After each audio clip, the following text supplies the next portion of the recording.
Hello friends, my name is Amrish Kumar Jaiswal और today आज के वीडियो में हम आपको पढ़ाने वाले हैं फोटोसिंथेसिस इन हायर। पहले पाथवे को डिस्कस करना शुरू कर देते हैं। लाइट रिएक्शन, पहला जो रिएक्शन था वो कैसा है? लाइट रिएक्शन या लाइट डिपेंडेंट रिएक्शन।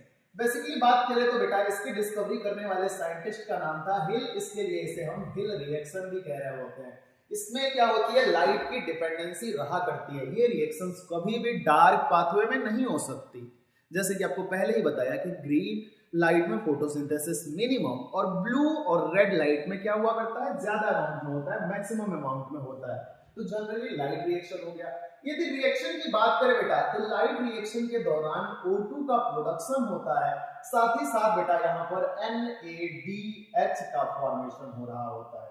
तो दो चीजें याद रखोगे, लाइट और NADH का फॉर्मेशन, NADPH का फॉर्मेशन हो रहा होता है, पीएच का फॉर्मेशन यहाँ पर देखने को मिल रहा होता है। लाइट रिएक्शन के लिए जो रिक्वायर्ड चीजें हैं, सबसे पहले आ जाता है इसमें लाइट रिएक्शन में सबसे ज्यादा जरूरी होता है पिगमेंट्स। जो प्लांट के पिगमेंट्स होते हैं जिनके वजह से प्लांट के अंदर कलर आ रहा होता है, इसको हम स्टडी करेंगे। जस्ट इसके बाद में बेटा दूसरा जो स्टेप होगा, दूसरे स्टेप में हम बात करने वाले हैं फोटो सिस्टम की। फोटो सिस्टम की बात करने वाले हैं। तीसरे स्टेप में बेटा इस प्रोसेस की हम पूरे ढंग से स्टडी करेंगे, स्टेप वाइज स्टडी करेंगे, तो प्रोसेस की स्टडी करने वाले हैं। फोर्थ स्टेज में बेटा हम याद करने वाले हैं, फोर्थ स्टेज के अंदर हम देखेंगे इलेक्ट्रॉन ट्रांसपोर्ट सिस्टम। यहाँ पर एक ETS भी चल रहा होता है, उस ETS को हम देखेंगे। तो सबसे पहले हमारा टॉपिक स्टार्ट होता है पिगमेंट को लेकर के। पिगमेंट आप जानते हो बेटा, पिगमेंट बेसिकली क्या एक चीज है, एक तरीके का कलर्ड मॉलिक्यूल जो लाइट को क्या करे, एब्जॉर्ब करे। लाइट को एब्जॉर्ब करने वाले कलर मॉलिक्यूल को क्या बोलते हैं, पिगमेंट। और वो जब लाइट को एब्जॉर्ब करता है तो बेसिकली क्या करता है, लाइट को एब्जॉर्ब करेगा, अपने आप को एक्टिवेट करेगा। एनर्जी जब उसकी राइज हो जाएगी तो इलेक्ट्रॉन निकलने शुरू हो जाते हैं। तो इसी के लिए हम ये वर्ड यूज कर रहे होते हैं। तो पिगमेंट्स की बात करें बेटा तो सबसे पहले आप ध्यान रखोगे absorb, absorb emitted light. Emit का मतलब आने वाला, emitted light for the excitation of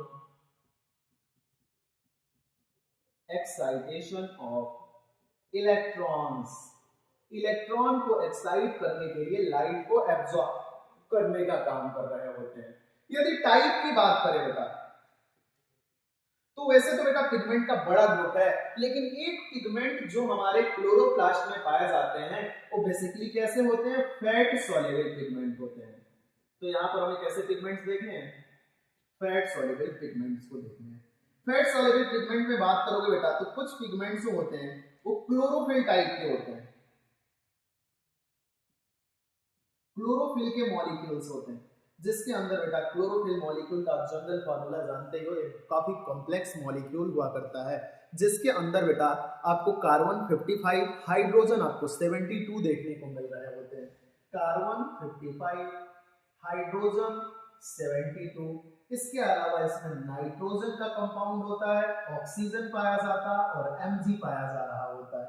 तो यहाँ पर नाइट्रोजन की यदि बात करोगे बेटा तो नाइट्रोजन आपको देखने को मिल रहा होता है 4 और ऑक्सीजन 5 देखने को मिल रहा होता है।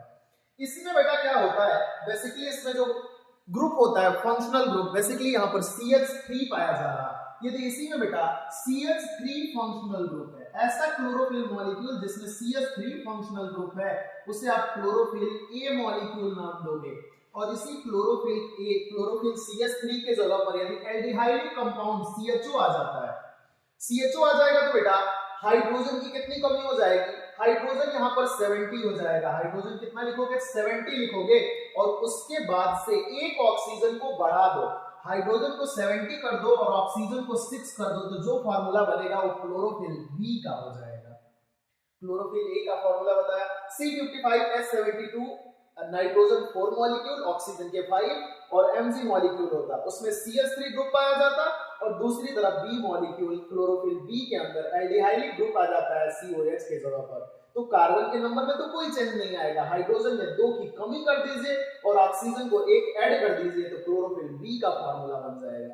तो ये हमारा पहला मेन पिगमेंट था। इसी तरीके से जो दूसरा पिगमेंट होते हैं दूसरे पिगमेंट को बेटा यदि ब्रॉड ग्रुप में बात करें तो उस पिगमेंट को नाम दे रहे होते हैं, बेसिकली नाम देते हैं उसका कैरोटिनॉइड्स। कैरोटिनॉइड्स कैरोटिनॉइड्स बेटा दो ग्रुप होता है कैरोटिनॉइड का, एक तो कैरेट लाइक चीजों में पाया जाने वाला कैरोटीन, और दूसरा जो होता है ज़ैंथोफिल कहते हैं, ज़ैंथोफिल। ज़ैंथोफिल कैरोटिनॉइड के यदि कलर की बात करोगे बेटा तो ये ऑरेंज कलर का होता, ऑरेंज कलर का। वहीं पर ज़ैंथोफिल की बात करोगे तो ये येलो कलर का हमें देखने को मिल रहा होता है, और ये कैरोटिनॉइड का भी ग्रुप यहाँ पर देखने को मिलेगा। यदि हम इसके कलर की बात करें बेटा, क्लोरोफिल हमेशा जो होता है ये ब्राइट ग्रीन कलर का होता है, ब्राइट ब्लू ग्रीन कलर का हमें देखने को मिलता है। कैरोटीन कैसा है, ऑरेंज कलर, कैरेट में पाया जाता है और ढेर सारे प्लांट्स के अंदर भी देखने को मिलता है। ज़ैंथोफिल येलो कलर का मॉलिक्यूल हुआ करता है। इसके अलावा यदि हम बात करें बेटा कुछ स्पेशल तरीके के एल्गीज होती हैं, जैसे कि ब्राउन एल्गी, ब्राउन और रेड एल्गी की आप बात करोगे तो वहां पर क्या हो जाता है, वहां पर थोड़ा सा स्ट्रक्चरल ऑर्गेनाइजेशन, स्ट्रक्चरल चेंज हमें देखने को मिलता है, और वहां पर फाइकोवैलेंस पाए जाते हैं, फाइकोवैलेंस पाया जा रहा है। फाइकोवैलेंस, फाइको टाइप के पिगमेंट्स पड़े हो ना, आर फाइकोएरिथ्रीन कहते हो, तो आर फाइकोएरिथ्रीन पाया जाएगा, आर फाइकोसाइनिन पाया जाएगा, फाइकोसाइनिन, फाइकोएरिथ्रीन, एरिथ्रीन, यहाँ के पिगमेंट हो जाते हैं। फाइकोसाइनिन, फाइकोएरिथ्रीन, यहाँ के पिगमेंट्स हमें देखने को मिल जा रहे होते हैं। तो फाइकोवैलेंस याद रखिएगा, बेसिकली एक रेड एल्गीज और बैक्टीरिया, साइनोबैक्टीरिया में भी देखने को मिलता है। तो ये हमारा पूरा का पूरा टॉपिक। पिगमेंट मॉलिक्यूल यहाँ पर है, पिगमेंट, पिगमेंट मॉलिक्यूल पे क्या हो रही है, सन की लाइट आकर के गिर रही है। सन की लाइट जो होती है, आप जानते हो सन की लाइट में फोटॉन्स पाए जाते हैं, फोटॉन्स। फोटॉन्स की एनर्जी की बात की जाती है बेटा, केमिस्ट्री में आप पढ़ते हो E equal to H mu, photon की जो एनर्जी होती है वो कितनी होती है, E equal to H mu होती है। या एक और फॉर्मूला पढ़ते हो यार, hc बाई लैम्डा। बेटा यहाँ पर एक हमें रिलेशन देखने को मिल रहा है, उस रिलेशन को समझना जरूरी है। E जो है बेटा, h की बात करो, h तो प्लैंक कांस्टेंट हो गया, और c जो हो गया ये स्पीड ऑफ लाइट हो गई। तो एनर्जी का जो बेटा यहाँ पर रिलेशन हमें देखने को मिलता है, E is inversely proportional to lambda. मतलब एनर्जी बढ़ेगी तो लैम्डा कम होगा, लैम्डा बढ़ेगा तो एनर्जी कम होगा। तो मान लो बेटा यहाँ से विजिबल स्पेक्ट्रम आ रहा था, पार पढ़ते हो ना, फोटोसिंथेटिक एक्टिव रेडिएशन, पार। तो पार जो आता है बेटा, सनलाइट के द्वारा पार जो एब्जॉर्ब किया जा रहा, भेजा जा रहा है, अब जानते हो उसी लाइट का यूज करेगा विजिबल स्पेक्ट्रम का। विजिबल स्पेक्ट्रम में वही विजिबल लाइट आ रही है, और जब वो लाइट आती है बेटा तो पिगमेंट के मॉलिक्यूल्स को, पिगमेंट में आप देख रहे थे मैग्नीशियम आयन था Mg+2, इसके इलेक्ट्रॉन को क्या कर देता है, ये एक्साइट करा देता है। एक्साइट करा देगा तो इसका इलेक्ट्रॉन निकलेगा, और निकलने के बाद से अपहिल मूवमेंट करना शुरू कर देता। अपहिल मूवमेंट करते हुए बेटा इसका कोई एक्सेप्टर मॉलिक्यूल होता है, प्राइमरी एक्सेप्टर कहते हैं। प्राइमरी एक्सेप्टर के द्वारा वो इलेक्ट्रॉन रिसीव किया जाता, और फिर बेटा डाउनहिल मूवमेंट करके या तो उसी के मॉलिक्यूल को भेज दिया जाता, या फिर किसी अगले मॉलिक्यूल को पास कर दिया जाता। यहां पर इन दोनों मूवमेंट को क्या बोलेंगे, डाउनहिल मूवमेंट। तो ये डाउनहिल मूवमेंट के द्वारा क्या करेगा, यहाँ पे डाउनहिल मूवमेंट करते हुए जब नीचे की तरफ जाता है बेटा तो एनर्जी का क्या करता है, लिबरेशन करता है, एनर्जी निकालता है, एनर्जी लिबरेशन, लिबरेशन करता है। अब मानते हैं बेटा यहां से मान लो hν की एनर्जी आई, hν की एनर्जी आई तो इसको चार्ज किया, तो बेटा जो इसका इलेक्ट्रॉन होगा उसके पास एनर्जी तो कम हो जाएगी। यहां पर मान लो यदि 700 वेवलेंथ की लाइट आ रही है, 700 की वेवलेंथ की लाइट आई, टकराई इससे, इलेक्ट्रॉन को निकाल दिया, तो बेटा इसके पास कुछ वेवलेंथ तो बचा रहेगा। तो वेवलेंथ क्या होता है बेटा, वेवलेंथ क्या हो जाएगा, इंक्रीज कर जाता है, इससे निकलने वाला वेवलेंथ। अब देखो इस पे जो एनर्जी होगा, इसके पास एनर्जी क्या है, लेस है, लैम्डा क्या है, मोर है। तो बेटा आगे चल करके जब इसके द्वारा यहां पर लाइट का इमिशन किया जाएगा तो उस केस में क्या हो जाएगा बेटा, लैम्डा लेस हो जाएगा, एनर्जी क्या हो जाएगा, मोर हो जाएगा। लेमडा क्या हो जाएगा, लेमडा मोर है तो लेमडा और ज्यादा हो जाएगा, लेमडा और बढ़ जाएगा और एनर्जी क्या हो जाएगी, कम हो जाएगी। एनर्जी यहां पर लेमडा मोर हो जाएगा और एनर्जी क्या हो जाएगी, लेस हो जाएगी। बेटा आप जानते हो लाइट को और एनर्जी को कहीं पर भी ड्रैग नहीं किया जा सकता। एनर्जी को केवल एक फॉर्म से दूसरे फॉर्म में कन्वर्ट कर सकते हैं। फर्स्ट लॉ ऑफ थर्मोडायनामिक्स को कंसीडर करो तो एनर्जी क्या हो जाएगी, यहां पर लेस, जो इमिटेड एनर्जी होगी, इमिटेड एनर्जी जो होगी वो लेस अमाउंट में होगी और लैम्डा क्या होगा, उसका ज्यादा रहेगा।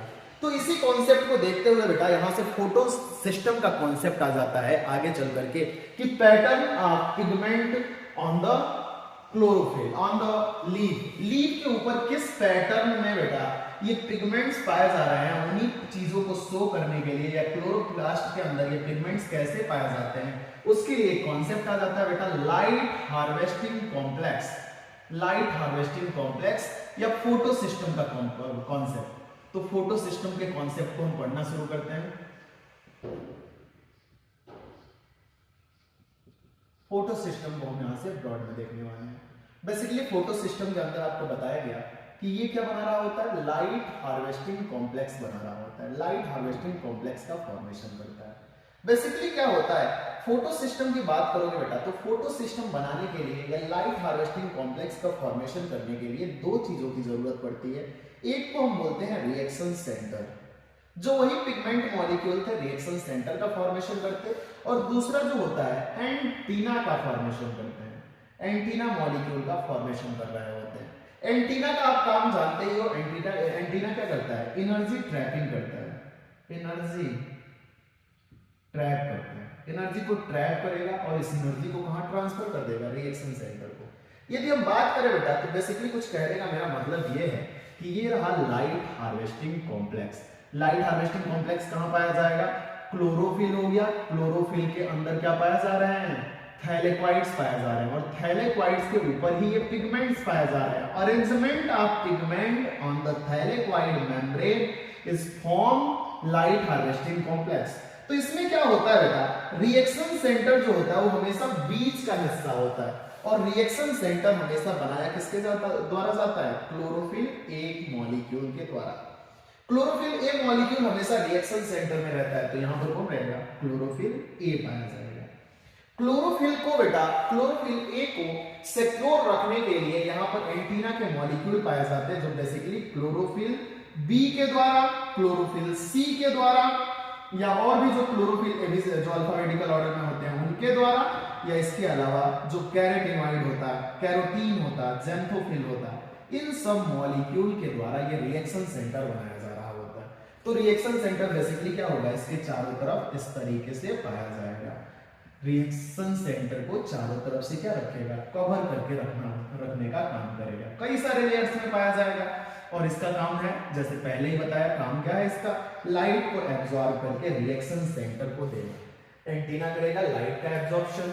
तो मानते हैं बेटा लाइट आफ्टरनून का टाइम था, लाइट जो है बहुत ही ज्यादा वेवलेंथ पे आ रही थी। अप्रोक्सीमेटली बेटा सुबह लाइट जो मॉर्निंग के टाइम पर लाइट होती है वो उसकी इंटेंसिटी कम होती है, लेकिन आफ्टरनून में लाइट की इंटेंसिटी क्या हो जाती है, इंक्रीज। और उस टाइम पर मान लेते हैं लाइट की इंटेंसिटी कितनी हो गई, लाइट की इंटेंसिटी थी बेटा उस टाइम पर लैम्डा की वैल्यू थी 400 या फिर उससे भी कम 350 100 नैनोमीटर की लाइट आ रही थी। इस नैनोमीटर के अंदर बेटा एनर्जी क्या होगा, लैम्डा देख रहे हो कम है तो एनर्जी क्या होगा, मोर। इसकी एनर्जी क्या है, ज्यादा है, एनर्जी मोर है इसके पास। और ये जैसे ही लाइट आया इस मॉलिक्यूल को मिला बेटा, पहले किसे मिला, इसे मिला। ये जैसे ही अपने आप को बेटा लाइट लेगा, ये क्या करेगा, अपने आगे वाले इलेक्ट्रॉन को पास कर देगा, फिर वो आगे वाले को पास कर देगा। इस तरीके से बेटा ये एनर्जी पास किया जा रहा होता है। मान लो इसको पास किया तो यहां पर तो एनर्जी क्या थी, एनर्जी मोर थी, तो इससे पास होने वाली एनर्जी क्या हो जाएगी, लेस हो जाएगी। लैम्डा की वैल्यू क्या हो जाएगी, इंक्रीज। तो यहाँ पर 401 हो गया, या 410 मान लो, यहाँ पर 420 हो जाएगा, यहाँ पर कितना हो जाएगा 430। इस तरीके से एनर्जी जो है वो अपने अमाउंट को कम करते जा रही है, लैम्डा की वैल्यू क्या होते जा रही है, इंक्रीज करते जा रही है। यहाँ पर कितना हो गया 440 हो जाएगा, इसके बाद से और ज्यादा एनर्जी बढ़ेगा बेटा, एनर्जी आगे चल करके हो सकता है कितना हो जाए 500 के बाद से 550 के बाद से कितना हो सकता है 600, 610 हो सकता है, 620 हो सकता है, 620 हो गया, यहां पर इस तरीके से पास होते आ रहा है। आगे चल करके बेटा ये 650 हो गया और 650 के बाद से बेटा ये कितना हो गया 670 हो गया। जैसे ही बेटा 670 से ज्यादा अमाउंट होता है 680 होता है तो ये बेटा क्लोरोफिल ए को दे दिया जाता है, या 700 हो गया तब भी किसे दे दिया जाएगा क्लोरोफिल ए को दे दिया जाता। तो रिएक्शन सेंटर जो होता है बेटा क्लोरोफिल ए मॉलिक्यूल कभी 700 नैनोमीटर की लाइट को एब्जॉर्ब करता तो कभी 680 नैनोमीटर की लाइट को एब्जॉर्ब करता, और इस लाइट एब्जॉर्प्शन के आधार पर ही बेटा हमारा यहां से फोटो सिस्टम का कॉन्सेप्ट स्टार्ट हो जा रहा होता है। तो आप ध्यान रखोगे एंटीना मॉलिक्यूल में कभी भी क्लोरोफिल ए नहीं आता, उसमें हमेशा कौन आता है एंटीना में बी, सी, कैरोटीन, ज़ैंथोफिल आएंगे। लाइट का एब्जॉर्प्शन कैसा कर रहा है क्लोरोफिल ए मॉलिक्यूल, उसके बेसिस पे हमारा फोटो सिस्टम का कॉन्सेप्ट आ जाता है। फोटो सिस्टम ए का जो क्लोरोफिल होगा बेटा, फोटो सिस्टम फर्स्ट का जो क्लोरोफिल मॉलिक्यूल होगा वो हमेशा कितना लाइट एब्जॉर्ब करेगा 700 नैनोमीटर की लाइट को एब्जॉर्ब करेगा, और दूसरी तरफ बेटा फोटो सिस्टम सेकंड का जो रिएक्शन सेंटर होगा वो 680 नैनोमीटर की लाइट का एब्जॉर्प्शन करेगा। तो इस तरीके से ये फोटो सिस्टम का कॉन्सेप्ट आ जा रहा होता है। अब एक एक करके फोटो सिस्टम को भी देखेंगे, लेकिन उससे पहले इमर्शन एक्सपेरिमेंट को हम देख लेते हैं।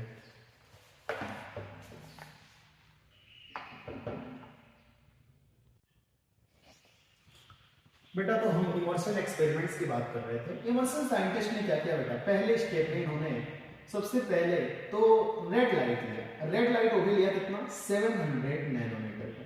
700 नैनोमीटर आप जानते ही हो किसके लिए होता है, रेड लाइट के लिए। तो इन्होंने रेड लाइट लिया बेटा, और ये जो लाइट था मोनोक्रोमेटिक लाइट था, मोनोक्रोमेटिक लाइट होने का मतलब ये होता है बेटा इसमें केवल और केवल एक ही वेवलेंथ थी, केवल और केवल 700 वेवलेंथ थी, इसके अलावा अदर कोई वेवलेंथ नहीं था। सिंगल वेवलेंथ उन्होंने एक बार ड्रॉप किया, किस पर ले जाकर के गिराया बेटा, किसी लीफ पर, किसी प्लांट पर ले जाकर के गिराया होगा। तो बेटा इन्होंने ऑब्जर्व किया कि केवल और केवल रेड लाइट अलोनली यदि सेट किया जाए, अकेले भेजा जाए एक वेवलाइट, मोनोक्रोमेटिक वेवलेंथ को डालते हैं, मोनो मतलब एक ही वेवलेंथ को डाल रहे हैं, तो उस टाइम पर क्या होता है बेटा, फोटोसिंथेसिस जो होता है, फोटोसिंथेसिस का रेट डिक्रीज कर जाता है। फोटोसिंथेसिस क्या कर जाता है, डाउन कर जाता है। कौन से कलर में डाउन हो रहा है बेटा, रेड कलर की लाइट में डाउन हो रहा है। तो बेटा इमर्सन नाम के साइंटिस्ट ने स्टेप 1 को क्या कह दिया, रेड ड्रॉप कह दिया। रेड लाइट यदि अकेले डाल दिया जाए तो फोटोसिंथेसिस की स्पीड क्या हो जाएगी, डाउन हो जाएगी। उसी के लिए एक टर्म दिया गया क्या, रेड ड्रॉप। इसे रेड ड्रॉप का जब फोटोसिंथेसिस क्या हो गई, डाउन हो गई। दूसरे स्टेप में क्या किया बेटा उन्होंने, स्टेप 2 में उन्होंने जब देखा कि फोटोसिंथेसिस डाउन हो रहा है तो इनहेंस कैसे होगा, कैसे बढ़ाया जा सके, तो बेटा उन्होंने 2 वेवलेंथ की लाइट को लिया। एक उन्होंने वहां पर बेटा 680 नैनोमीटर वेवलेंथ की लाइट लिया और दूसरा 700 नैनोमीटर की लाइट को, दोनों को साथ में इमर्ज करना शुरू किया। यहां पर बोथ टुगेदर, बोथ वेवलेंथ को क्या कर दिया, both lambda together follow out किया, टुगेदर लिया। अब जानते हो 680 जो है उसका लैम्डा क्या है, लो है, तो शॉर्टर वेवलेंथ और longer wavelength, higher wavelength, higher और शॉर्टर दोनों वेवलेंथ को जब साथ में ले जा करके किसी प्लांट के ऊपर उन्होंने गिराया, इसे इंसिडेंट कराया बेटा, तो उस टाइम पर देखा कि फोटोसिंथेसिस क्या हो गई, बहुत ही तेजी से बूस्ट हो गई, फोटोसिंथेसिस इंक्रीज कर गई बहुत ही तेजी से। अब जब इंक्रीज किया बेटा तो इसी इफेक्ट को यहां पर जब हम ब्रॉड ऑफ लाइट देते हैं या फिर विड्थ ऑफ लाइट या फिर हम बोले तो स्पेक्ट्रम देते हैं, विजुअल स्पेक्ट्रम गिराते हैं जिसमें ढेर सारे अलग अलग वेवलेंथ की लाइट होती है, तो अलग अलग पिगमेंट उसके वजह से स्टिमुलेट होते हैं और जिसके वजह से ज्यादा इलेक्ट्रॉन का फॉर्मेशन होता और ज्यादा फोटोसिंथेसिस होने लगता है। इसी को बोला गया बेटा, इमर्शन ने किया था, तो इमर्शन के इस एक्सपेरिमेंट को बोला गया इमर्शन इमर्शंस इनहैंसमेंट इफेक्ट, इमर्शंस इनहैंसमेंट इफेक्ट कह दिया, फोटोसिंथेसिस क्या हो गई, बहुत ज्यादा इंक्रीज हो गई। तो ये दो एक्सपेरिमेंट के द्वारा हमें इमर्शन साइंटिस्ट ने ये बताया बेटा कि फोटोसिंथेसिस ऐसा नहीं है कि सिंगल वेवलेंथ के लाइट को दे देने से हो जाए। फोटोसिंथेसिस यदि आपको करना है तो आपको क्या करना पड़ेगा, आपको स्पेक्ट्रम ऑफ लाइट देनी पड़ेगी, जिसमें अलग अलग वेवलेंथ की लाइट होंगी, तब जाकर के प्रॉपर वे में फोटोसिंथेसिस हो पाएगा। तो इसी चीज को बताने के लिए बेटा हमारा जो फोटो सिस्टम का कॉन्सेप्ट होता है वो आगे प्रोसीड करता है यहां से। Type of photo system,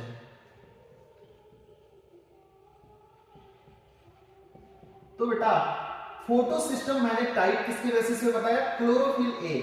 chlorophyll A molecule जैसा लाइट एब्जॉर्ब करेगा उसके बेसिस के आधार पर फोटो सिस्टम कितने तरीके के होते हैं, on the basis of absorb light by reaction centre, reaction centre के द्वारा एब्जॉर्ब लाइट के बेसिस पर फोटो सिस्टम जो होते हैं बेटा ये दो तरीके के हो जाते हैं, फोटो सिस्टम फर्स्ट और फोटो सिस्टम सेकंड हो जाता है, फोटो सिस्टम सेकंड। आपको ध्यान रखना है बेटा, डिस्कवरी हुई थी फोटो सिस्टम की पहले, फर्स्ट डिस्कवर्ड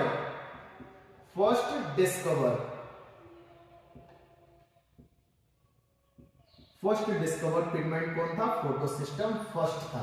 बाद में डिस्कवरी किसकी हुई, ये लेटर डिस्कवर्ड था, ये बाद में डिस्कवर किया गया, लेटर डिस्कवर्ड।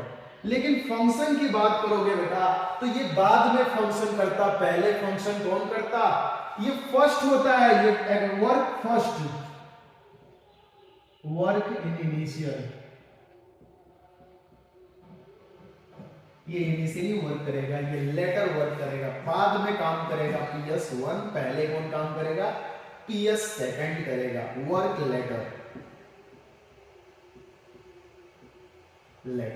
यदि हम बात करें बेटा कि कितने वेवलेंथ की लाइट पर काम करते हैं तो PS फर्स्ट जो होता है बेटा ये ज्यादा वेवलेंथ की लाइट पर काम करता है, इसके पिगमेंट का स्टिमुलेशन 700 नैनोमीटर की लाइट पर होता है। अब देख रहे हो यहां पर लैम्डा ज्यादा है बेटा तो एनर्जी क्या होगी, लेस एनर्जी, कम एनर्जी पे काम करता है और लेस एनर्जी पे ये काम करता है। लैम्डा क्या होता है, इसकी हाई हुआ करता है, हाई लैम्डा लेस एनर्जी। लेकिन वहीं पर फोटो सिस्टम सेकंड की बात करोगे बेटा तो उसे बोला जा रहा होता है P680, मतलब क्या हुआ, इसका लैम्डा क्या है, लैम्डा लो है, नैनोमीटर क्या आ रहा है, लैम्डा लो है, तो बेटा दूसरा एनर्जी क्या हो जाएगा, work on high energy, high light energy. Light energy जब हाई होती तब ये वर्क करना शुरू करता। आप जानते हो इनिशियली लाइट क्या होगा, जब गिरेगा ट्री के ऊपर तो उस टाइम पर उसकी इंटेंसिटी ज्यादा होगी, लेकिन जब आगे पास किया जाएगा तो इंटेंसिटी क्या हो जाएगी, कम हो जाएगी, एनर्जी लेस हो जाएगी, लैम्डा क्या हो जाएगा, इंक्रीज हो जाएगा। इसीलिए फोटो सिस्टम सेकंड जो होता है वो पहले काम करता और फोटो सिस्टम फर्स्ट जो होता है वो बाद में काम करता। तो इसी के प्रोसेस को देखेंगे बेटा कि किस तरीके से ये दोनों वर्क कर रहे होते हैं, वर्किंग प्रिंसिपल देख रहे थे कि किस तरीके से ये वर्क किया करता है। तो बेसिकली क्या होता है बेटा कि जैसे कि हमने आपको पहले ही बताया कि फोटो सिस्टम जो सेकंड होता है, यहाँ पर एक डायग्राम के द्वारा एक बार और देख लीजिए, ये है बेटा हमारे थैलेकॉइड की मेम्ब्रेन्स, ये थैलेकॉइड्स आपस में जुड़े हुए हैं। दूसरी तरफ क्या होता है, ये जो ग्रेनम हो गया, ये ग्रेनम 1 हो गया उसका, ग्रेनम 1। इसी तरीके से ये थैलेकॉइड की मेम्ब्रेन, थैलेकॉइड की जो मेम्ब्रेन स्ट्रोमा में पाई जा रही है, लैमेली जिसे बोल दे रहे हो या स्ट्रोमल थैलेकॉइड बोल दे रहे हो, ये ग्रेनम 2 से जुड़ा हुआ है, ग्रेनम 2 से। तो बेटा यदि हम बात करें लाइट रिएक्शन की, फोटो सिस्टम फर्स्ट और सेकंड की, तो ये लाइट रिएक्शन जो होती है बेटा फोटो सिस्टम सेकंड की बात करो या फोटो सिस्टम फर्स्ट, दोनों की बात करो, तो ये दोनों साथ में यदि चलती है बेटा तो रिएक्शन उस टाइम पर थैलेकॉइड की मेम्ब्रेन पर हो रही होती है। तो बेटा इसी थैलेकॉइड मेम्ब्रेन को हम यहां पर ड्रॉ करके इसे देखेंगे। इसी तरीके से केवल यदि क्वेश्चन आता है बेटा फोटो सिस्टम फर्स्ट कहां पर चलता है, तो फोटो सिस्टम फर्स्ट अकेले जो होता है वो स्ट्रोमा लैमेली पर चलता है, स्ट्रोमा लैमेली। और यदि क्वेश्चन आता है कि फोटो सिस्टम फर्स्ट और सेकंड दोनों कहां पर चलते, तो थैलेकॉइड मेम्ब्रेन पर चलते हैं। तो इसी थैलेकॉइड मेम्ब्रेन को हम यहाँ आउटर साइड में ड्रॉ करेंगे और इस चीज को समझने की कोशिश करेंगे। तो यहाँ पर बेटा ये मैं ड्रॉ कर देता हूँ, ये थैलेकॉइड की मेम्ब्रेन हो गई। बेसिकली थैलेकॉइड की मेम्ब्रेन जो होती है बेटा दो मेम्ब्रेन से डिवाइड रहती है। यहाँ पर क्या होता है, इस तरीके की दो दो मेम्ब्रेन्स होती हैं। तो वही मेम्ब्रेन के छोटे हिस्से को हमने यहाँ पर ड्रॉ कर लिया है और देखेंगे बेटा किस तरीके से ये रिएक्शन प्रोसीड करेगी। तो बेसिकली क्या होता है बेटा कि जब लाइट आता है उस सबसे पहले आता है फोटो सिस्टम सेकंड पे, और ये लाइट होनी चाहिए बेटा 680 नैनोमीटर या 680 नैनोमीटर से कितना होना चाहिए, ये कम का होना चाहिए। 680 से नैनोमीटर से कम का होना चाहिए। मतलब एनर्जी क्या होनी चाहिए, एनर्जी लाइट एनर्जी जो है उसकी वो हाई होनी चाहिए। एनर्जी हाई हो, लैम्डा कम हो, तब बेटा वो हमेशा किसे मिलेगा, फोटो सिस्टम सेकंड को मिलने वाला है। फोटो सिस्टम सेकंड पर जैसे ही ये लाइट आकर के इमिट होगी बेटा, फोटो सिस्टम सेकंड का इलेक्ट्रॉन जो होता है वो एक्साइट होना शुरू कर देता है और एक्साइट होने के बाद बेटा ये अपने इलेक्ट्रॉन को बेसिकली पहुंचा देता है किसके पास, प्राइमरी इलेक्ट्रॉन एक्सेप्टर के पास में। और इसके प्राइमरी इलेक्ट्रॉन एक्सेप्टर का नाम होता है प्लास्टो फ्यूकोसाइनिन।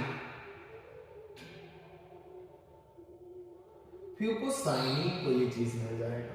फ्यूकोसाइनिन जब इलेक्ट्रॉन को एक्सेप्ट कर लेता है तो बेटा इस इलेक्ट्रॉन को वो आगे पास करता है।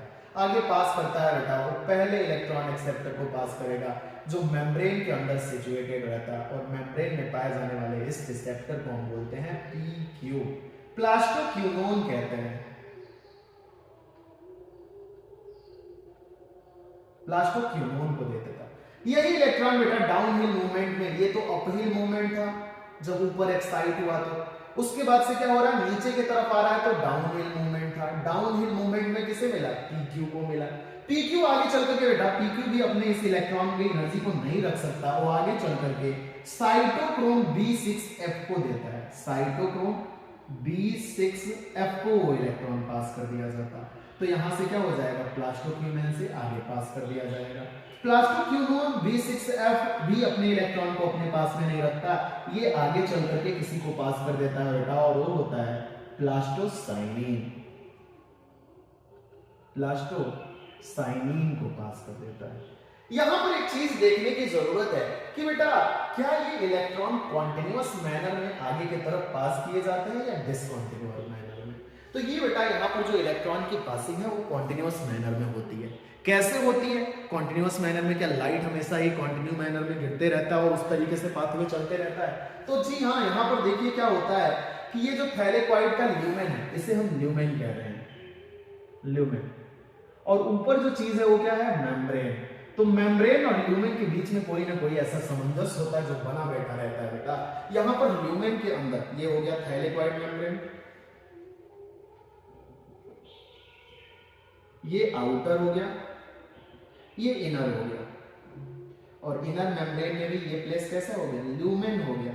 ल्यूमेन के अंदर बेटा वाटर मॉलिक्यूल होता है। जैसे ही इसके ऊपर लाइट ये आकर के गिरती है, ये वाटर का मॉलिक्यूल बेटा बेसिकली देखा जाए तो मैग्नीज आयन, और दूसरा होता है क्लोराइड आयन। यदि आपको बेटा यदि एलएन का बुक लगाओगे तो वहां पर देखने को मिलेगा कि कैल्शियम आयन भी कभी कभी इस प्रोसेस में हेल्प करता है। इसके अलावा बाइकार्बोनेट्स भी हुआ करते हैं। तो बेटा इनकी प्रेजेंस में बेसिकली ये होता है, ये अपने आप को प्रोटॉन्स में बदल लेता है, 2 प्रोटॉन्स इससे बन जाएगा। साथ ही साथ क्या होगा, half molecule of oxygen liberate हो जाएगा। और आप जानते हो जब प्रोटॉन बन रहा है तो इलेक्ट्रॉन भी बना होगा, और ये इलेक्ट्रॉन बेटा ऊपर के डायरेक्शन में ये ट्रांसफर कर देता है। वही इलेक्ट्रॉन इसे कॉन्टिन्यूअस इलेक्ट्रॉन की सप्लाई देता है। तो कॉन्टिन्यूअस वे में इलेक्ट्रॉन किसे मिलते रहेगा, फ्यूसाइनिन को मिलते रहेगा, और ये फ्यूसाइनिन क्या करेगा, उससे डाउनहिल में इलेक्ट्रॉन को पास करेगा पीक्यू को। पीक्यू जिसे हम कह रहे हैं प्लास्टोक्यूनोन, प्लास्टोक्यूनोन के बाद से आगे किसे पास करेगा, साइटोक्रोम B6F को पास करेगा। साइटोक्रोम B6F किसे पास करेगा, फाइटोसाइनिन को दे देगा, प्लास्टोसाइनिन को, प्लास्टोसाइनिन को पास कर दिया। आफ्टर दैट क्या होता है बेटा, ये साइटोक्रोम जो होता है एक स्पेसिफिक फंक्शन शो करता है। साइटोक्रोम बेसिकली क्या करता है बेटा, ये एडीपी के साथ में जो अंदर के साइड में पाया जा रहा एडीपी के साथ में बेटा इनऑर्गेनिक फॉस्फेट को जोड़ देता और इसकी वजह से यहाँ पर क्या चीज बन जाती है, एटीपी का ये प्रोडक्शन करा रहा होता है। तो ये रिएक्शन होती है। आगे चल करके बेटा इलेक्ट्रॉन प्लास्टोसाइनिन भी अपने पास नहीं रख सकता। अब बेटा यहाँ से टर्म आ जाता है फोटो सिस्टम फर्स्ट का। जो हम बात कर रहे थे कि थैलेमोइड के मेम्ब्रेन पर दोनों सिस्टम चल रहे होते हैं, तो आगे पास करने पर हमारा सिस्टम कौन सा आ जाता है, यहाँ पर आ जाता है फोटो सिस्टम फर्स्ट का कॉन्सेप्ट। ये इलेक्ट्रॉन बेटा फोटो सिस्टम फर्स्ट को दे दिया जाता है और फर्स्ट भी क्या हो जाएगा बेटा, फर्स्ट भी एक्साइट हो जाएगा। यहां तक आते आते आपको क्या लगता है, एनर्जी जो आ रही है बेटा, रेडिएशंस आ रही है, इलेक्ट्रॉन के पास जो एनर्जी आने वाली है उसकी वैल्यू कम हो गई होगी या ज्यादा हो गई होगी। वैल्यू ऑब्वियस है कि बार बार एब्जॉर्ब हो रहा है, टकराते जा रहा है, तो एनर्जी क्या हो गई होगी, कम हो गई होगी। तो लैम्डा क्या कर गया होगा, इंक्रीज कर गया होगा। बेसिकली बेटा ये काम कर रहा होता है आपका P700 पर, इसीलिए हम बोलते हैं क्या कि ये लेस एनर्जी पर मोर लैम्डा पे काम करता है। फिर क्या होगा बेटा, ये जैसे ही इलेक्ट्रॉन को ऑब्टेन करेगा, इससे भी इलेक्ट्रॉन एक्साइट होना शुरू हो जाएगा बेटा, और इसका इलेक्ट्रॉन इसके प्राइमरी इलेक्ट्रॉन एक्सेप्टर के द्वारा एब्जॉर्ब किया जाता है। इसके प्राइमरी इलेक्ट्रॉन एक्सेप्टर के द्वारा एब्जॉर्ब किया जाता है, और इसका जो प्राइमरी इलेक्ट्रॉन एक्सेप्टर होता है उसे हम कहते हैं iron sulphur complex. Iron sulphur complex को मिल जाएगा। यहाँ पर थियोफाइटिन को मिल रहा था, यहाँ पर आयरन सल्फर कॉम्प्लेक्स को मिलता। ये अपहिल मूवमेंट ऑफ इलेक्ट्रॉन था, और ये अपहिल मूवमेंट ऑफ इलेक्ट्रॉन। आगे चल करके बेटा डाउन हिल में ये मूवमेंट होना शुरू होता है, और डाउन हिल में जब इलेक्ट्रॉन जाता तो बेटा ये अपने इलेक्ट्रॉन एक्सेप्टर को पास करता, और यहां पर पाया जा रहा होता है FD, जिसे हम कहते हैं फेरोडॉक्सिन। ये क्या करते हैं, NAD पॉजिटिव को एक इनऑर्गेनिक फॉस्फेट दे देगा या हाइड्रोजन आयन दे देगा, और हाइड्रोजन आयन जब कहीं पे जुड़ता है तो इस प्रोसेस को हम क्या बोल देते हैं, रिडक्शन। NADP पॉजिटिव को बदल देगा NADPH में बदल देगा, NADPH में बदल देगा। तो ये पैराडॉक्सिन अपना काम करता है, इलेक्ट्रॉन को यहाँ पर दे करके अपने आप को यहाँ पर क्या कर दिया, रिड्यूस कर दिया। इस तरीके से यहां से देखा जाए बेटा तो फोटो सिस्टम पहले कौन चला, सेकंड, बाद में कौन चला, फर्स्ट चला। लेकिन ये सीक्वेंस वाइज पाथवे के द्वारा इलेक्ट्रॉन का मूवमेंट होते जा रहा था, और मूवमेंट होने के साथ साथ बेटा हमें तीन तरीके के एडिशनल कंपाउंड मिले। एक ऑक्सीजन हमें मिला है, दूसरा यहाँ पर ATP, और तीसरा क्या मिला है, यहाँ पर NADH मिला हुआ है। तो बेसिकली क्या होता है बेटा, यहां से यहां तक का जो एरिया हमने बना रखा था, ये पिगमेंट के ऊपर जो एरिया बना रखा था, ये एरिया के लिए हम एक वर्ड देते हैं ETS। इसी को क्या बोला जाता है, ETS, इलेक्ट्रॉन ट्रांसपोर्ट सिस्टम। तो सिस्टम के अंदर पहले कौन आ रहा है, प्लास्टोक्विनोन। प्लास्टोक्विनोन किसे इलेक्ट्रॉन दे रहा है, साइटोक्रोम B6F को। आगे किसे पास कर रहा है, प्लास्टोसाइनिन को पास कर रहा है। तो ये पूरा का पूरा पाथवे था जिसके अंदर लाइट आ रही थी, और उसकी वजह से तीन मॉलिक्यूल के फॉर्मेशन हमें देखने को मिल रहे थे। यहां पर आपको ध्यान रखना होता है कि लाइट बेटा यदि 680 का आएगा तभी फोटो सिस्टम 1 को मिलेगा।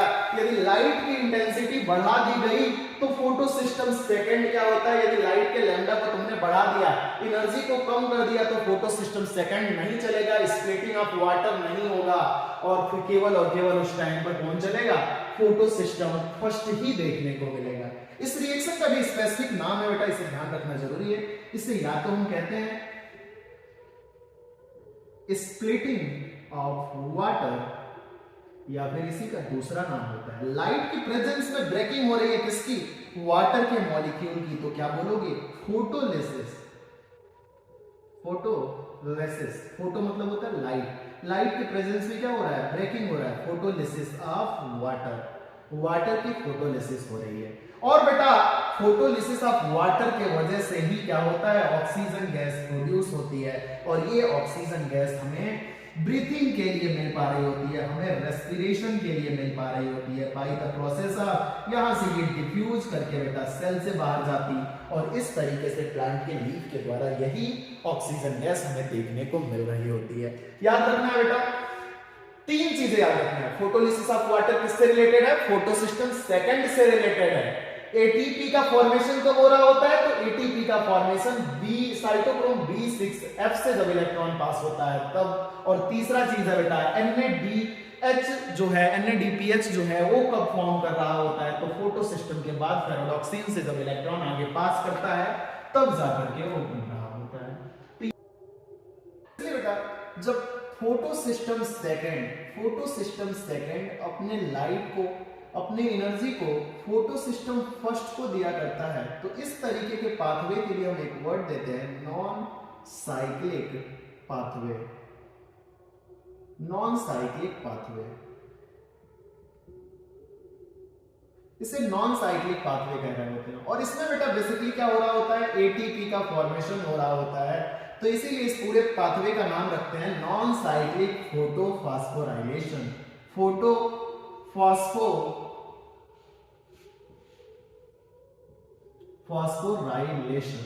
इसी तरीके से बेटा जो दूसरा पाथवे होता है जहां पर भी एटीपी का फॉर्मेशन हो रहा होता है लेकिन वो एक साइक्लिक मैनर में होता है, तो साइक्लिक फास्फोराइलेशन कहा कर रहे होते हैं। साइक्लिक फास्फोराइलेशन की बात करोगे बेटा तो यहां पर केवल और केवल अकेले कौन एक्टिव रहता है? Photo system first. यहां पर फोटो सिस्टम सेकंड का कोई काम नहीं होता। तो ए था non cyclic phosphorylation. Non cyclic phosphorylation या साइक्लिक फास्फोराइलेशन का क्या मीनिंग है, इसे जरा समझिएगा क्या होता है एक्चुअल में। नॉन साइक्लिक फास्फोराइलेशन में क्या होता है बेटा? आपको पढ़ाया गया कि फोटो सिस्टम सेकंड क्या करता है? अपने इलेक्ट्रॉन को एक्साइट करता है। कब एक्साइट करता है बेटा? जब 680 नैनोमीटर से कम की लाइट देते हैं तब। 680 नैनोमीटर से ज्यादा की लाइट दे दिया तो कभी भी नॉन साइक्लिक पाथवे नहीं होगा, तब वहां पर ये चलना शुरू हो जाएगा। तो 680 नैनोमीटर से हमें क्या देना है? लेस लाइट देना है। लाइट हमें 680 नैनोमीटर से कम रखना है। फिर ये क्या करेगा? अपने इलेक्ट्रॉन को एक्साइट कर देगा और किसे दे देगा? थियोसाइनिन को दे देगा। थियोसाइनिन को पास कर देता। थियोसाइनिन बेटा आगे चल करके किसे पास कर देता? PQ को पास कर देता। PQ आगे चल करके साइटोक्रोम B6F को पास कर देता। ये आगे चल करके PC को पास कर देता, प्लास्टोसाइनिन को। प्लास्टोसाइनिन अपना इलेक्ट्रॉन आगे किसे दे देता था? फोटो सिस्टम फर्स्ट को पास कर देता था। फिर फोटो सिस्टम फर्स्ट अपने इलेक्ट्रॉन कैरियर को दे देता था, जिसे हम कहते थे आयरन सल्फर कॉम्प्लेक्स, उसे अपना इलेक्ट्रॉन दे दिया।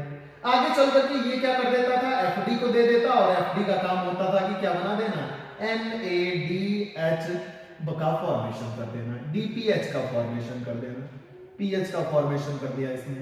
साइटोक्रोम का काम होता था कि ATP का फॉर्मेशन कर देना। तीसरा है बेटा यहाँ पर क्या हो जाता था? वाटर, फोटोलिसिस ऑफ वाटर होता था, जिसके वजह से बेटा यहाँ पर 2H+ जनरेट होते थे और हाफ O2 का फॉर्मेशन हो जाता था। तो ये पूरा पाथवे होता था बेटा, जिसमें क्या होता था कि कभी भी फोटो सिस्टम फर्स्ट का एक्साइटेड इलेक्ट्रॉन या फोटो सिस्टम सेकंड का एक्साइटेड इलेक्ट्रॉन कभी उसे वापस नहीं आता था। तो बेटा इस तरीके के पाथवे को हम क्या बोलते थे? Non cyclic. जब बेटा फोटो सिस्टम से निकला हुआ इलेक्ट्रॉन उससे पास न आए, उसके पास वापस न आए, तो उस तरीके के पाथवे को क्या बोलोगे? उस पाथवे को नॉन साइक्लिक कहोगे और नॉन साइक्लिक पाथवे बोलोगे। लेकिन यदि क्या हो बेटा, उसका इलेक्ट्रॉन एक्साइट हो, जैसे PS फर्स्ट को जैसे ही हम लाइट दे देते हैं बेटा, लाइट हम दे देते हैं 700 नैनोमीटर की, या मोर देन 680 देना शुरू करते हैं, मोर देन 680 नैनोमीटर की लाइट दे दोगे तो ये एक्टिवेट हो जाएगा, और ये एक्टिवेट होकर के अपने इलेक्ट्रॉन को आयरन सल्फर कॉम्प्लेक्स को देगा। आयरन सल्फर कॉम्प्लेक्स बेटा इस साइड में नहीं जाएगा, मतलब ये FD को नहीं देगा, NADH का फॉर्मेशन नहीं कराएगा, NADPH का फॉर्मेशन नहीं कराएगा। तो फिर क्या करेगा? ये बेटा आगे चल करके अपने इलेक्ट्रॉन को इस साइकिल में दे देता, मतलब ये अपने इलेक्ट्रॉन को यहां पर PQ को दे देता। किसे पास कर देता? PQ को पास कर देता। तो ये PQ को देता था, फिर ये साइकिल चलनी शुरू हो जाती है। तो यहां पर किसे दे देगा? PQ को दे देगा। प्लास्टोक्यूनोन आगे किसे पास करता था? साइटोक्रोम B6F को पास कर देता था। साइटोक्रोम B6F किसे आगे पास कर देता है? PC को पास कर देता है, और PC देखो इसी को पास कर दे रहा है। तो पूरा बेटा ये पूरा का पूरा साइकिल यहीं पर चलते रह रहा है। साइकिल क्या हो गया? यहीं पर चलना शुरू कर दिया। तो इस तरीके के पाथवे को क्या बोलोगे? Cyclic pathway. और साइक्लिक पाथवे में केवल और केवल किसका फॉर्मेशन होता है? एटीपी का फॉर्मेशन होता है। यहां पर ओनली एटीपी, केवल और केवल एटीपी फॉर्म करेगा। ओनली एटीपी विल फॉर्म, केवल और केवल क्या फॉर्म करेगा? यहाँ पे साइक्लिक चलेगा तो केवल और केवल एटीपी फॉर्म करेगा। और बेसिकली ये कहां पर होता है? स्ट्रोमल लैमेली के अंदर देखने को मिलता है। स्ट्रोमल लैमेली में ये रिएक्शन होती है। लेकिन ये रिएक्शन कहां हो रहा होता है बेटा? इस रिएक्शन में कभी भी इलेक्ट्रॉन फोटो सिस्टम खुद के पास नहीं आएगा। लेकिन आप देख रहे हो इसका इलेक्ट्रॉन यहीं से चला और यहीं पर वापस आ गया 700 P700 के रिएक्शन सेंटर को वापस आ गया केवल एटीपी बना। लेकिन यहां पर आप देखो ऑक्सीजन बन रहा है, एटीपी बन रहा है और तीसरी चीज क्या बन जा रही है? NADPH बन रही है। बेसिकली बेटा ये देख रहे हो कुछ Z के जैसे लाइन दिख रही है क्या? पहले ऊपर जा रहा फिर नीचे जा रहा, पहले ऊपर आ जा रहा फिर इस तरीके की कुछ साइकिल देख रही है। तो बेटा इसी को जब हम रेडॉक्स स्केल पे ड्रॉ करते हैं ना तो Z शेप दिखता है। इसीलिए बेटा नॉन साइक्लिक पाथवे को हम Z स्कीम भी कहते हैं। Z scheme because of the Z step. Z step की वजह से कहते हैं। कहां पर? रेडॉक्स स्केल पर। रेडॉक्स स्केल पर देखने पर ऐसा देखने को मिल रहा होता है, हमें Z शेप मिलता है। और ये प्रोडक्ट ध्यान रखिएगा, प्रोडक्ट से बार बार क्वेश्चन आ रहे होते हैं। ऑक्सीजन, एटीपी और NADPH तीनों कहां बनते हैं? तो आपका नॉन साइक्लिक पाथवे में और साइक्लिक पाथवे में केवल क्या बनता है? एटीपी का फॉर्मेशन हो रहा होता है। तो ये पूरा मैकेनिज्म है। एक बार और आपको सीक्वेंस बता देता हूं। प्लास्टोसाइनिन 7 यहाँ पर 680 नैनोमीटर की लाइट आई थी। 680 नैनोमीटर की लाइट ने इलेक्ट्रॉन एक्साइट किया, प्लास्टोसाइनिन को दिया, प्लास्टोसाइनिन ने प्लास्टोक्यूनिन को दिया, फिर उसे किसने दिया? साइटोक्रोम B6F को, फिर किसे दिया? PC को दिया, फिर फर्स्ट को, फिर आयरन सल्फर कॉम्प्लेक्स FD को दिया। इस तरीके से पाथवे हो रहा था। लर्न करने के लिए आप याद कर सकते हो बेटा, यहाँ पर सेकंड से किसे जा रहा है? P को जा रहा है क्या ये? हाँ, ये प्लास्टोसाइनिन को जा रहा, फिर प्लास्टोक्यूनोन को जा रहा, फिर साइटोक्रोम को जा रहा, साइटोक्रोम के साथ साथ बाद किससे जा रहा? फिर से P को जा रहा, प्लास्टोसाइनिन को, और फिर किसे जा रहा? फर्स्ट को, फिर किसे जा रहा? आयरन को जा रहा। ये याद रखो, आयरन FD को जा रहा और साथ में NADPH लास्ट में बना दे रहा है। तो ये सीक्वेंस याद रखोगे।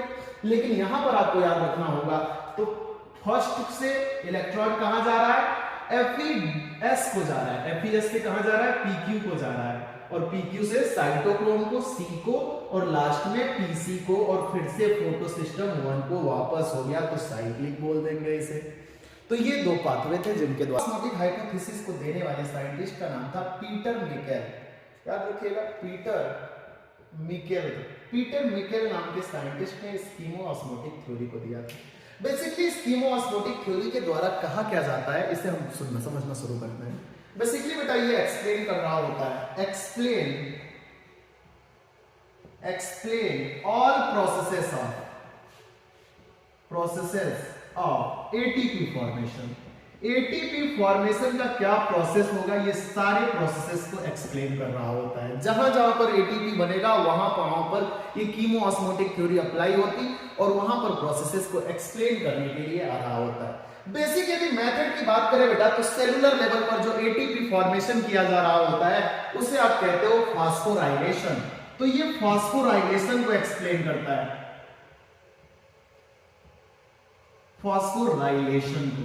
फास्फोराइलेशन के मेथड्स की बात करोगे तो 3 मेथड्स हुआ करते हैं।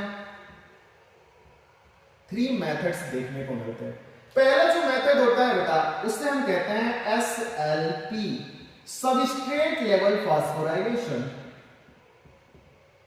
Substrate level phosphorylation, substrate level phosphorylation कहते हैं। जो दूसरा प्रोसेस होता है उसको हम बेसिकली कहते हैं OP, oxidative phosphorylation. Oxidative phosphorylation.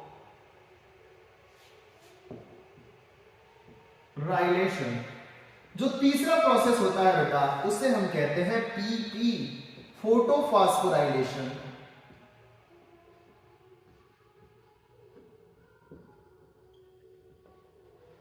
Phosphorylation. अब देखेंगे बेटा क्या क्या एक्चुअल में होता है।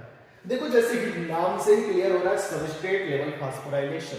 तो बेटा बेसिकली कोई केमिकल रिएक्शन हो रही होगी और उस केमिकल रिएक्शन में जब सबस्ट्रेट प्रोडक्ट में कन्वर्ट हो रहा होगा उसी दौरान क्या होता होगा एटीपी जैरी बन जाता है, तो उसे हम क्या बोल देंगे सबस्ट्रेट लेवल फास्फोराइलेशन कह देंगे।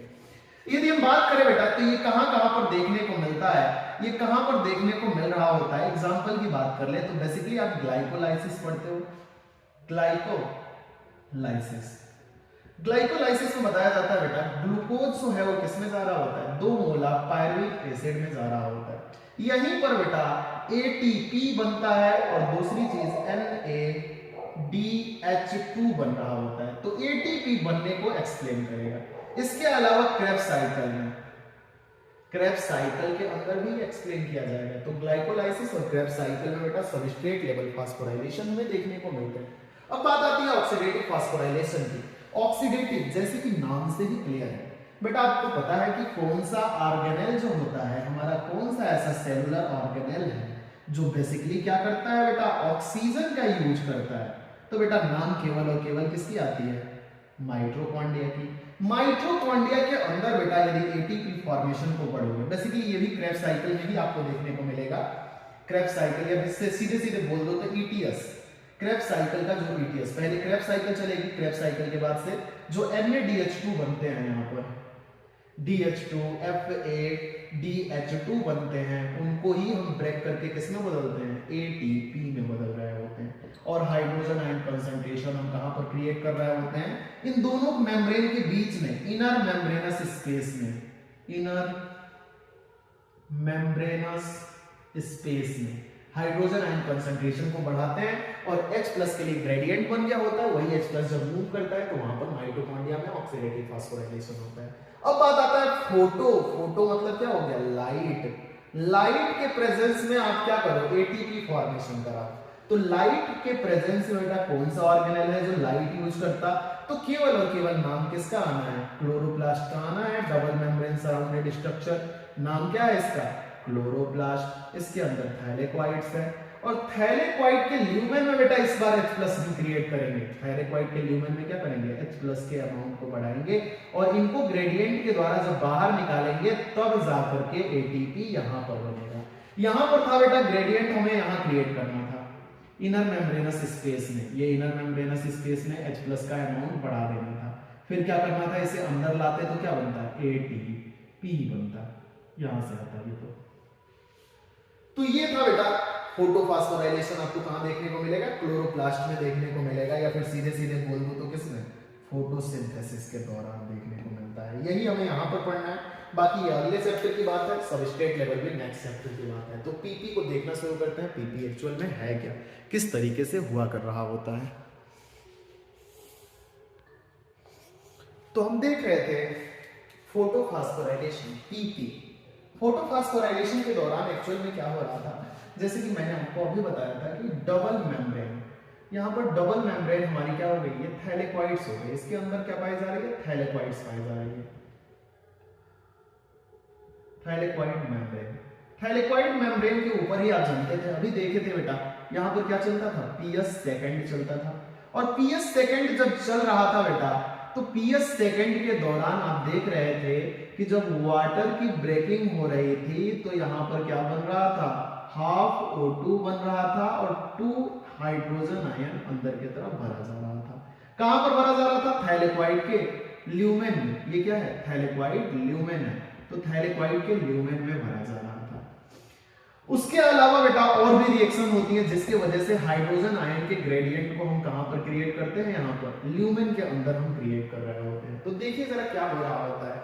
यदि हम बात करें बेटा इसके लिए क्या क्या पीपी की क्या रिक्वायरमेंट है, रिक्वायरमेंट या फिर इस ईटीएस के लिए जो इलेक्ट्रॉन ट्रांसपोर्ट सिस्टम यहां पर चलेगा उसके लिए क्या क्या चीजें बनने वाली है। तो रिक्वायरमेंट की बात करें बेटा तो सबसे पहली रिक्वायरमेंट हमें यहां पर समझ में आ रही है बेटा कि हाइड्रोजन ग्रेडियंट क्रिएट करना पड़ेगा। हमें क्या क्रिएट करना पड़ेगा प्रोटॉन ग्रेडियंट। यहां पर क्रिएशन ऑफ, पहली रिक्वायरमेंट क्या है creation of H+ gradient. H+ के क्या बनाओ ग्रेडियंट बनो। H plus gradient, H plus को सीधे सीधे प्रोटॉन भी तो बोलते हो, तो प्रोटॉन ग्रेडियंट बनाओ, प्रोटॉन ग्रेडियंट को क्रिएट करो। दूसरी चीज है बेटा, मेम्ब्रेन हमेशा क्लोज होना चाहिए, नहीं तो क्या हो जाएगा, सबस्टेंस की लीकिंग हो जाएगी और तब वो चीज बाहर नहीं आ पाएगी with the help of F0 F1 जिसे ऑक्सीसोम कहते हो, ऑक्सीसोम के द्वारा नहीं आएगा तो एटीपी नहीं बनेगा। तो इसीलिए बेटा इंटैक्ट मेम्ब्रेन सिस्टम रिक्वायर्ड है, इंटैक्ट मेम्ब्रेन सिस्टम रिक्वायर्ड होगा, यहाँ पे इंटैक्ट मेम्ब्रेन सिस्टम की रिक्वायरमेंट होगी। Close membrane stop leaking of H plus की लीकिंग को रोकता है। थर्ड चीज है बेटा, इंटैक्ट मेम्ब्रेन हो गया, अंदर के डायरेक्शन में देखो, अंदर हाई प्रोटॉन है, प्रोटॉन क्या है, हाई है, बाहर क्या है बेटा, लो है।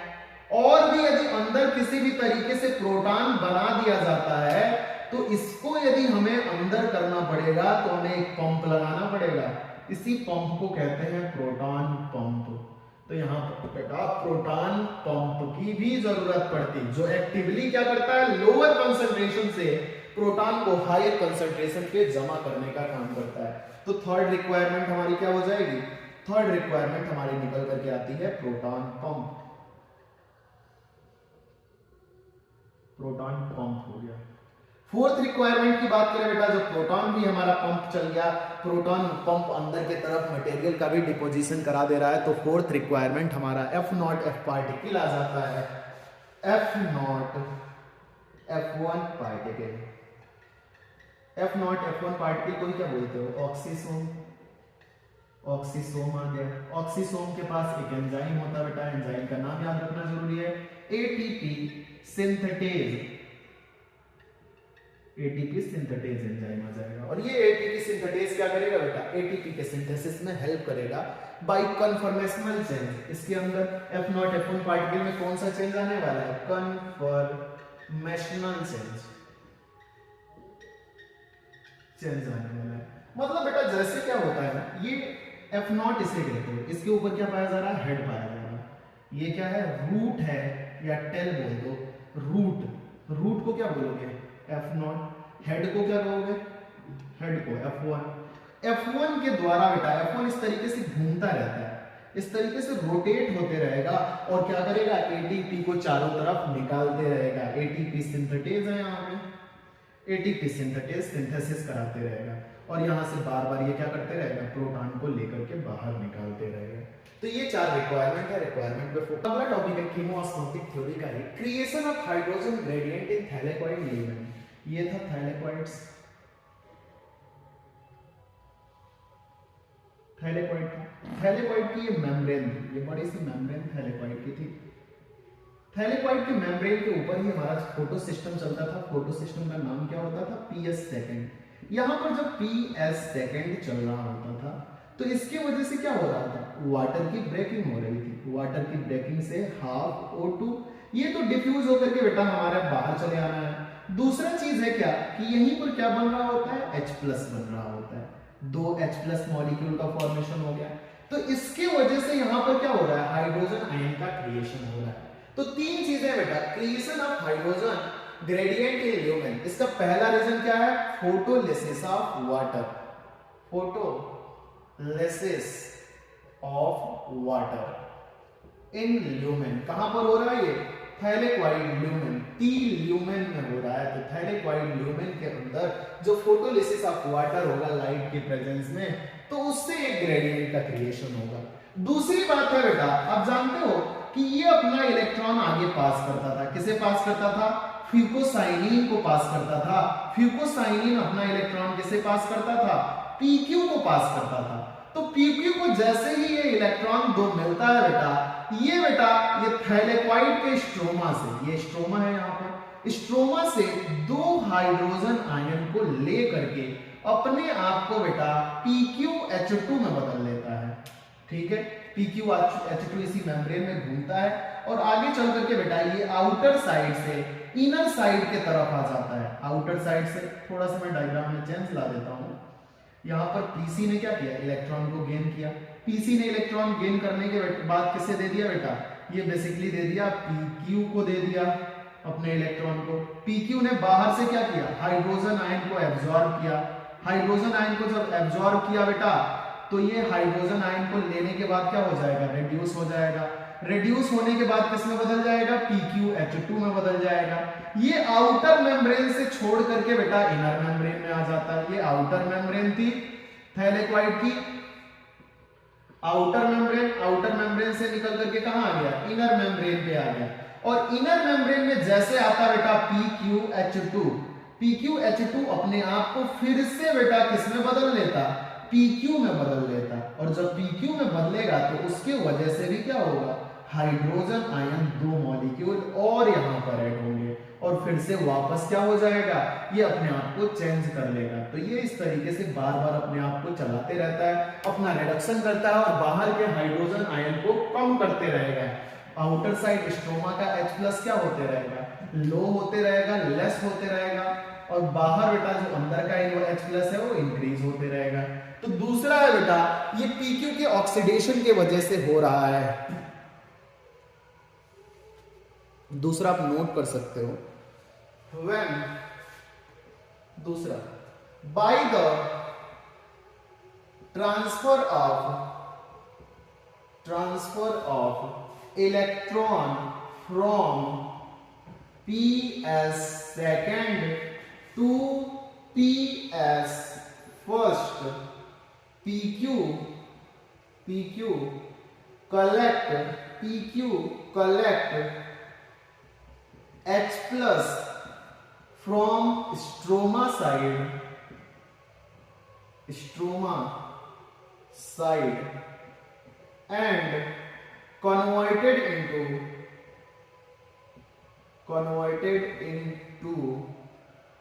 प्लास्टोक्यूनोन। पहले क्यूनोन था बेटा, अब क्या हो जाएगा, प्लास्टोक्यूनोल। and releases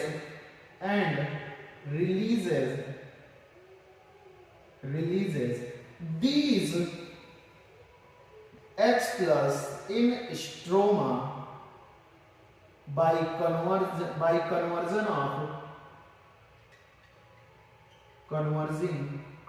in PQ।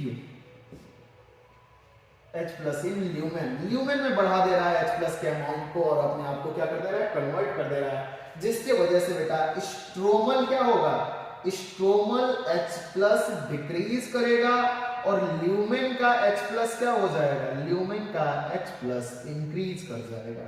तो ये B था। इसके अलावा C है बेटा। एक और मैकेनिज्म पढ़ते थे बेटा, ये आगे चल करके इलेक्ट्रॉन किसे मिल जाना है, फोटो सिस्टम फर्स्ट को। फोटो सिस्टम आगे एक्साइट होने के बाद अपना इलेक्ट्रॉन आयरन सल्फर कॉम्प्लेक्स को दे देता था।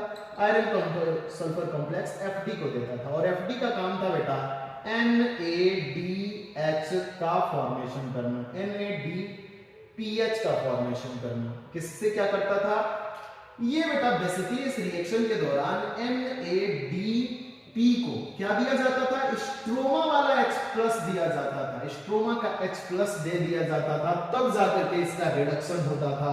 और यहाँ पर NADH रेडक्टेज काम करता था। यहाँ पर क्या काम करता था, फेरोडॉक्सिन NADH रेडक्टेज, FNR एंजाइम काम करता था। तो बेटा तीसरा क्या है, FNR का पूरा नाम क्या लिखोगे, ferredoxin NADP, nicotinamide adenine dinucleotide phosphate hydrogenase. ये क्या करता था, फेरोडॉक्सिन रेडक्टेज हेल्प इन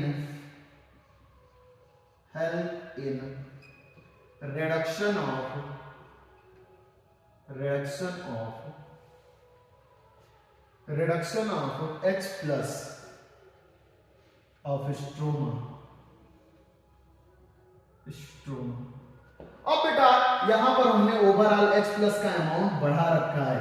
H+ का अमाउंट अंदर बढ़ गया है, बाहर स्ट्रोमा में बेटा H+ की बहुत कमी है। यहां पर स्ट्रोमा में H+ है ही नहीं है, तब यहां पर काम आ जाता है बेटा F0 F1 का। F1 यहां पर रहेगा और अभी आपको बताया था F1 के पास जो एंजाइम होता है उस एंजाइम का क्या नाम है, ATP सिंथेटेज।